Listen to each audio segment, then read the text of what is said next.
When Brandon rescued Jax, a 2-year-old shepherd-collie mix, he learned that he suffers from severe hip dysplasia. Luckily, they were able to perform surgery, which will allow Jax to walk normally and alleviate his pain. And that's just the beginning of a long recovery for Jax. Brandon brings Jax back to Lucky Dog Ranch to recover. He makes sure he's comfortable in his pen and then spends the next week caring for him. He gives him his medications and joint supplement, along with a donut collar to prevent him from chewing at his stitches.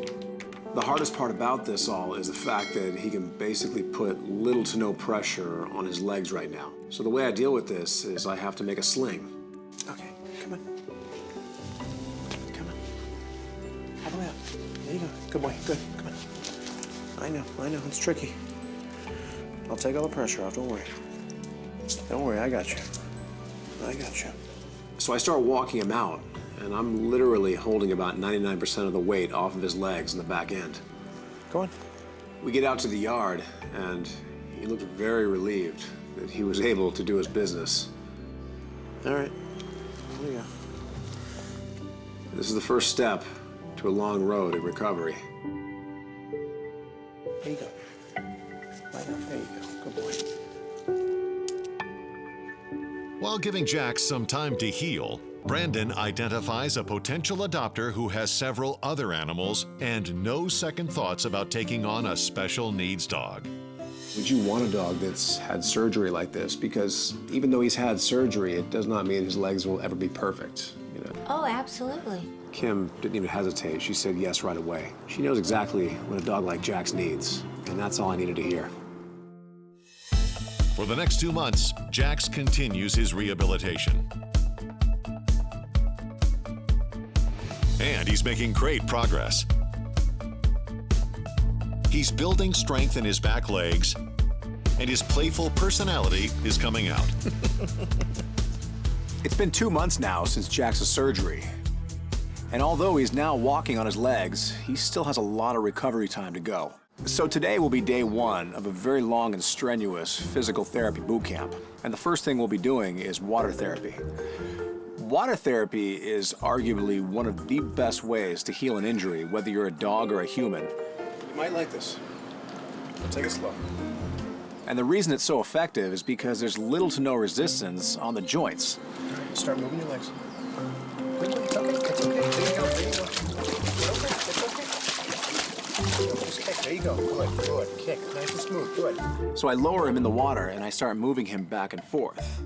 Then I'm watching his legs move over and over in this perfect stride. This is exactly what I want. Move the joints. There you go, good. Good, there you go, good.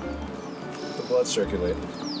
Jax soaks in his water therapy and over time builds up his strength. This stride that Jax is doing underwater is getting the blood circulating, which effectively heals the body. Soon he's able to put all his weight on his back legs and walk without any pain.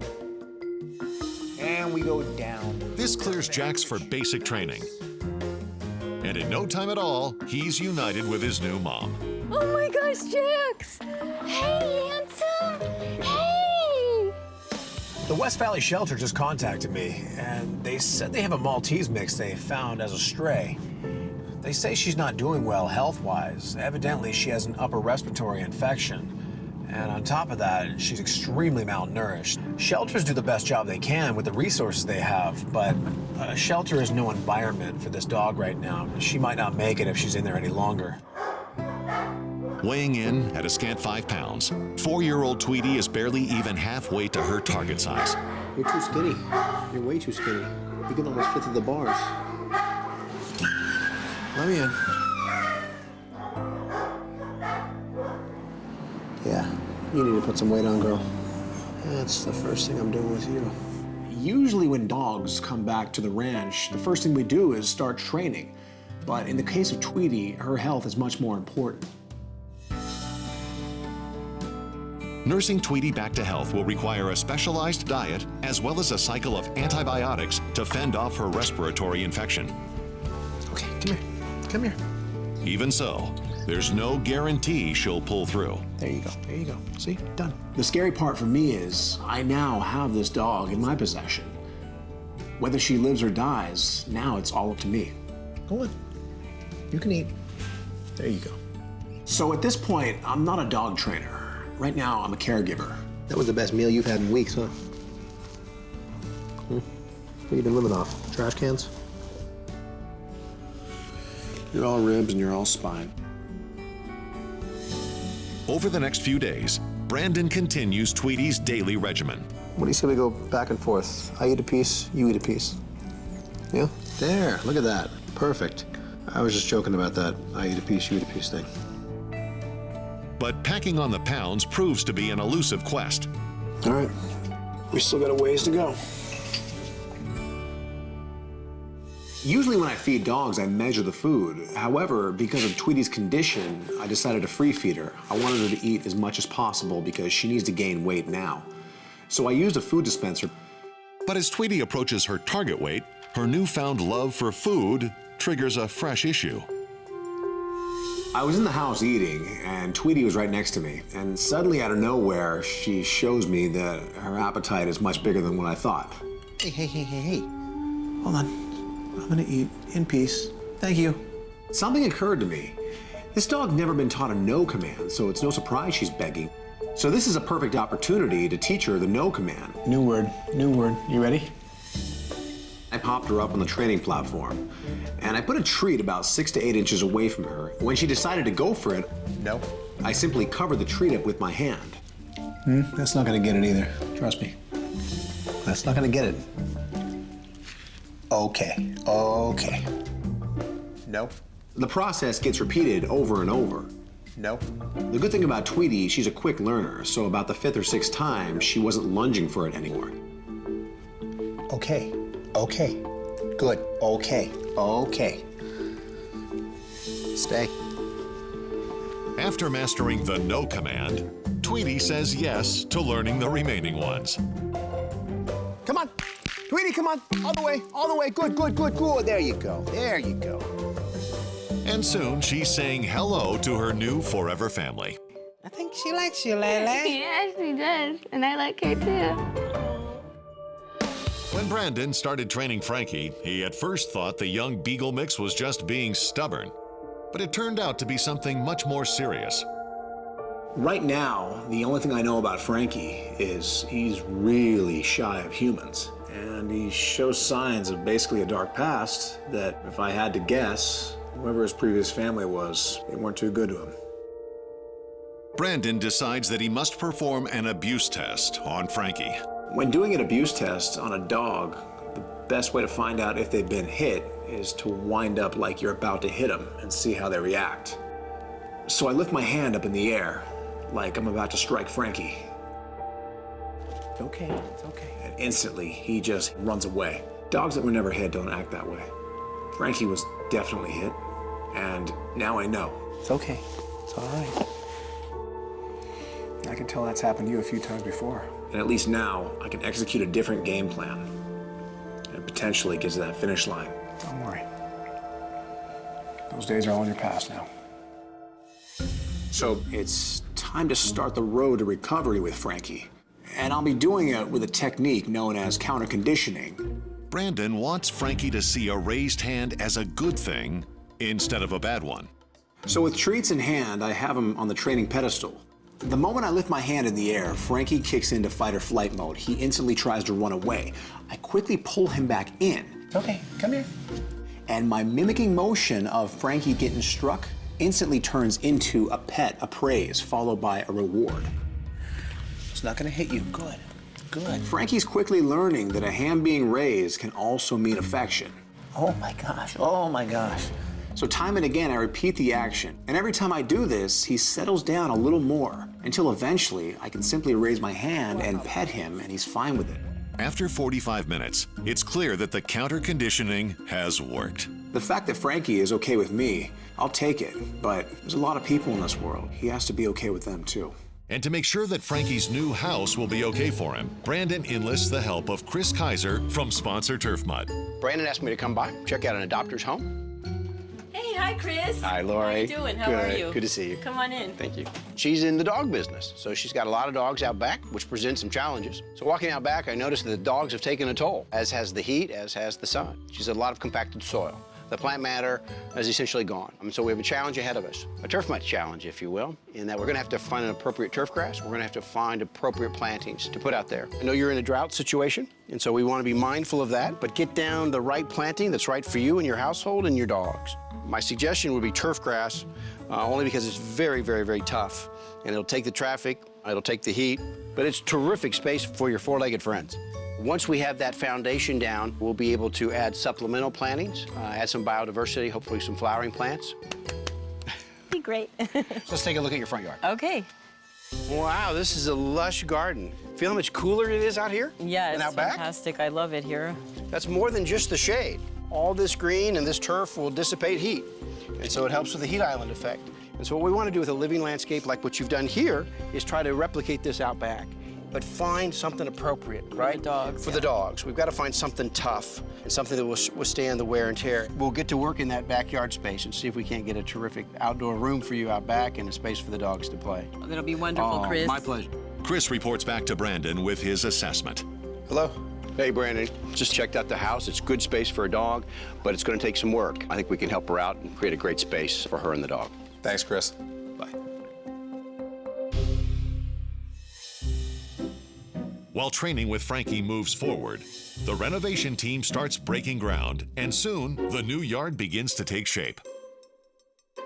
We're here at Lori's house, and she's got good space, but yet a lot of compacted soil. And so we thought it was a good conversion opportunity where we could give Lori a living landscape and a much better spot for her family and her adopted dog. We've used a tiller, and we've broken all that up, and we've added a couple different kinds of fertilizers to enhance the medium. And so when they lay the turf, it'll go down like carpet. This will help it take, and we'll get a terrific finished product.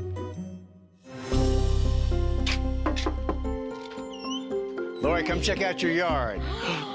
What do you think? What a transformation. You guys Jeez. do a lot of work. Let me show you what we've done. We've used a St. Augustine grass here. It's tough. This is a very tough species. It's appropriate for the region, and it's good space for the dogs to play. And now you've got a living landscape. So while this is working, it's absorbing carbon, producing oxygen. Feel how much cooler it is than it was before? Yes, 100%. What we've done is add some flowering plants, and they're purposeful, right? So they're appropriate for the region, and they're going to be flowering plants, and so they're going to bring in pollinators, which is what we're really trying to help, especially in urban environments, bees, butterflies, hummingbirds. The salvia, this is a butterfly bush, and milkweed. Milkweed is what monarch butterflies use, so you'll see a lot of butterflies. Once this begins flowering, remember your backyard now is habitat. This is wildlife habitat that we've created, but it's terrific space for your four-legged friends. We've got a drip irrigation system through here, very efficient, low water use. What we've included here is a lot of forest mulch. It'll keep the weeds down, but more importantly, hold the moisture in. It, like the grass, is not going to absorb and radiate heat. Ready to check out the front yard? Sure am. Let's check it out. What we've done here with the neighbor's tree is we've cut it back, so that's going to give you a good deal more light here. That's going to help this turf do a little better. We've added matching rosemary, and we did put in some additional flowering lantana out here on the street. You're going to get a lot of pollinators here. There's a butterfly. There it is. We hope you like it, and we hope the dogs like it. Thank you so much, Chris. The dogs and I are going to have a lot of fun. Thank you. Real pleasure meeting you. Thank you so Bye-bye. much. From what it once was, what Lori's yard has become is definitely stunning. And now it's ready for a certain beagle mix who made a stunning transformation of his own. Someone wants to meet you. Who is this? Frankie? I just about died when I saw Frankie. I really did. Oh my goodness, come here, Papas. He's the sweetest, cutest thing I've ever seen. For the last few months, Brandon has been exhaustively searching for a companion for Vivian Anderson and her son, Frankie. He thought that search ended when he rescued a lovable spaniel mix named Bobo. But the diagnosis of a cataract put those plans on hold. After coordinating with a specialist, the day of Bobo's procedure finally arrives. Now, the real waiting game begins.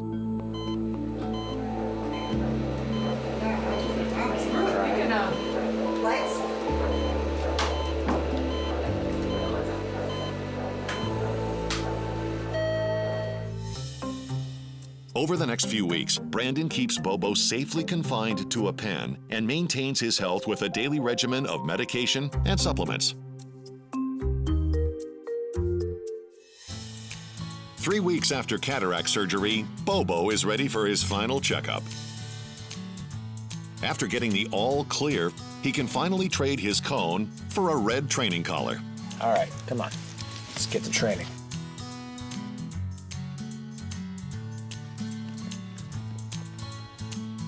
And after putting in some work at the ranch, a final wardrobe change signifies the final step from hopeless to a home. Oh, I can give you a hug, okay.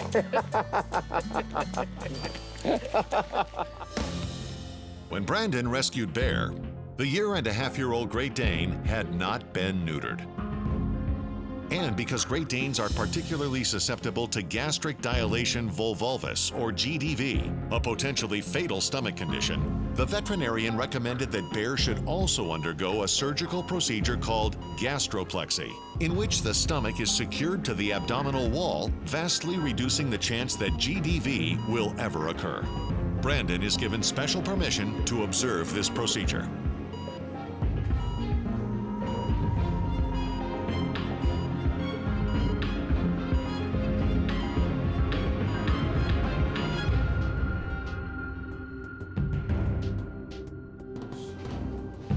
How do you do?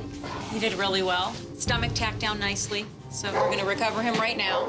It's gonna take about probably 3 to 4 hours. We wanna make sure he's fully awake, fully recovered by the time he goes home. Perfect. Thanks, Dr. Nardi. Yeah, you're Thank welcome. you. Later that day, Brandon brings Bear home. And now, a delicate waiting game begins. His stitches, they're very delicate. There you go. I know. One false move, and he could potentially bust them open, potentially worse. Day after day, I made sure to keep a close eye on Bear. Very little movement, very little activity, very little of anything.